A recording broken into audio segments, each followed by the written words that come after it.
Her heart thumped harder. Was that Alexander? What did he mean by, "Did you do away with him?" she asked herself as she curled up in bed. Not long after, he went in and headed for the shower. In no time, he was done bathing. He did his night routine as usual and got into bed beside her. He longed to touch her, but he wasn't going to push her. He had told himself he had a lifetime to wait for her, and he knew she would fall in love with him. That he was sure about. So, with that thought in his mind, he fell asleep. The next morning they woke up. They did their morning routine and came to the living room. "What would you like for breakfast?" Alexander asked, looking at Sophia. "I want something heavy," she said. And promptly, he got up from his seat and went to the receiver. He picked it up and called room service. He ordered all kinds of things because the love of his life had just told him what she wanted. There was toast, jam, butter, eggs, sausage, bacon, and a pot of coffee coming to their room in a few minutes. Ophelia was already salivating when he was making the order. He had ordered a rich meal, and although she did not know all of what he was ordering, she wanted to see what it was because he spoke part English and part Italian. She never realized he could speak Italian, but she kept it at the back of her mind. That would be a good thing to talk about.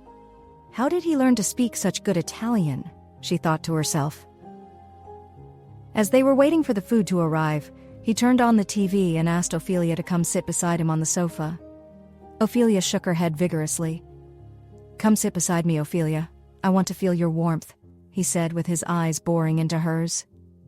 "No," was all she could say as she was captivated by his hazel eyes. "I like it where I'm sitting. I'll sit here," she said, composing herself. "I told you not to be scared of me. Come sit next to me," he insisted. So she got up and sat next to him, but at the far end of the sofa. He laughed when he saw her childish moves. "I just want to sit beside you so that when I am talking to you, my hand can touch your knee," he said, touching his shoulder as he was explaining. She caught him. "Why does your hand want to touch my knee?" she asked incredulously. Her eyes widened in surprise. "Is my knee supposed to be part of the news you are listening to on the TV?" He laughed so hard. "Ophelia, my darling wife, that is one thing I love about you. You make me laugh so hard, and I love that about you." Was all she said, and she continued watching the TV. "When you are done with listening to the news, I want to watch a movie," Ophelia said. "Oh, I'm done with the news already. Which movie would you like to watch? Heavy romance or slight romance?" he said with a smirk as he kept watching her from his side of the sofa. "Please, please pass the remote to me. I don't know what kind of questions you have begun to ask now. I know what channel I want to watch," she said, shaking her head at him. "Then tell me the channel and I'll tune to it for you," he said. She told him, and he did just that. "So, you like all these action movies? I never pegged you as an action movie girl. I thought you were more of a romance movie girl." "So you're an action hero?" Alexander said, looking at her with new eyes. "Oh, wow. I never knew that my wife is into things like this."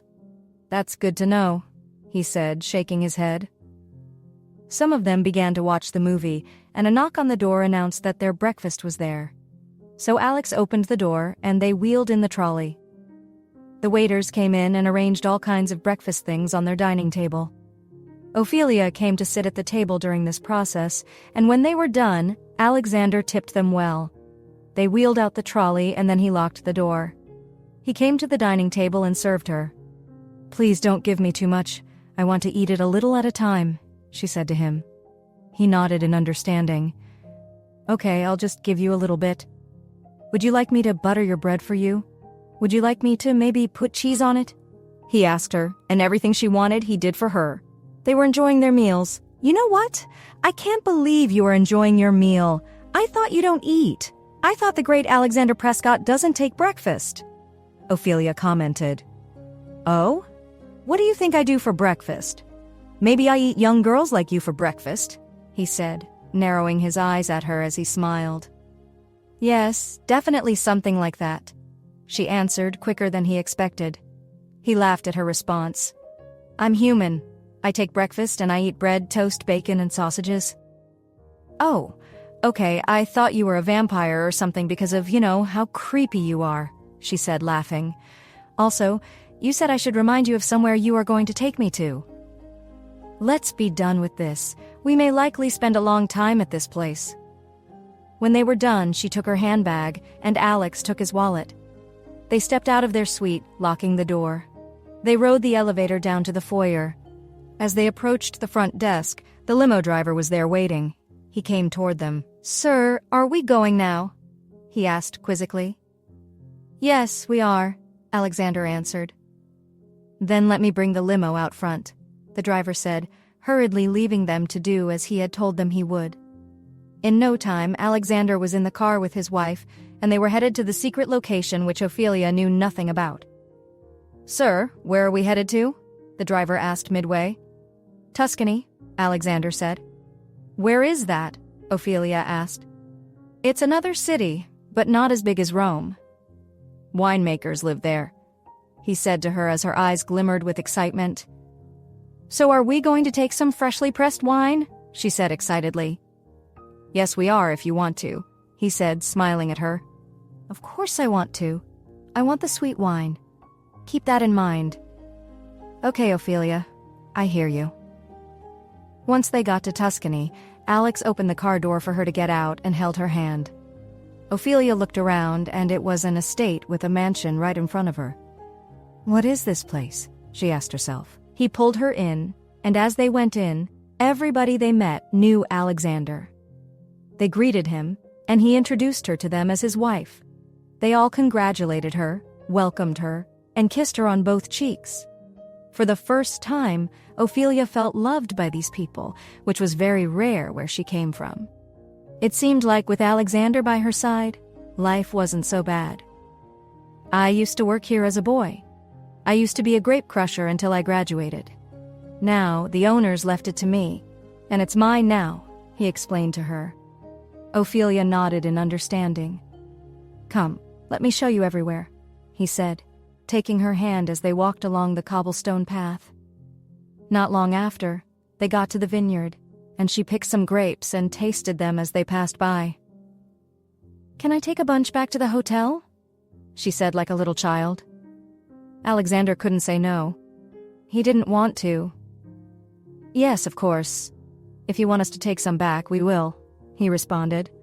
"Some of these grapes taste sour like they're Prosecco," she giggled. He halted in his tracks. He needed to set her straight. "Sweetheart, it's not their Prosecco, it's our Prosecco. We own this vineyard together, Ophelia. That is why I'm taking you around my world." After a short while, Alexander and Ophelia left Tuscany and went back to their hotel. As he was shutting the door, a knock came, and he opened the door again. There was a bellboy with an envelope in his hand. "Who is this for?" he asked. "It's for you, sir." He handed over the envelope. Alexander collected it and looked through it, shutting the door after him. There was a paper, and he read, "That position is mine."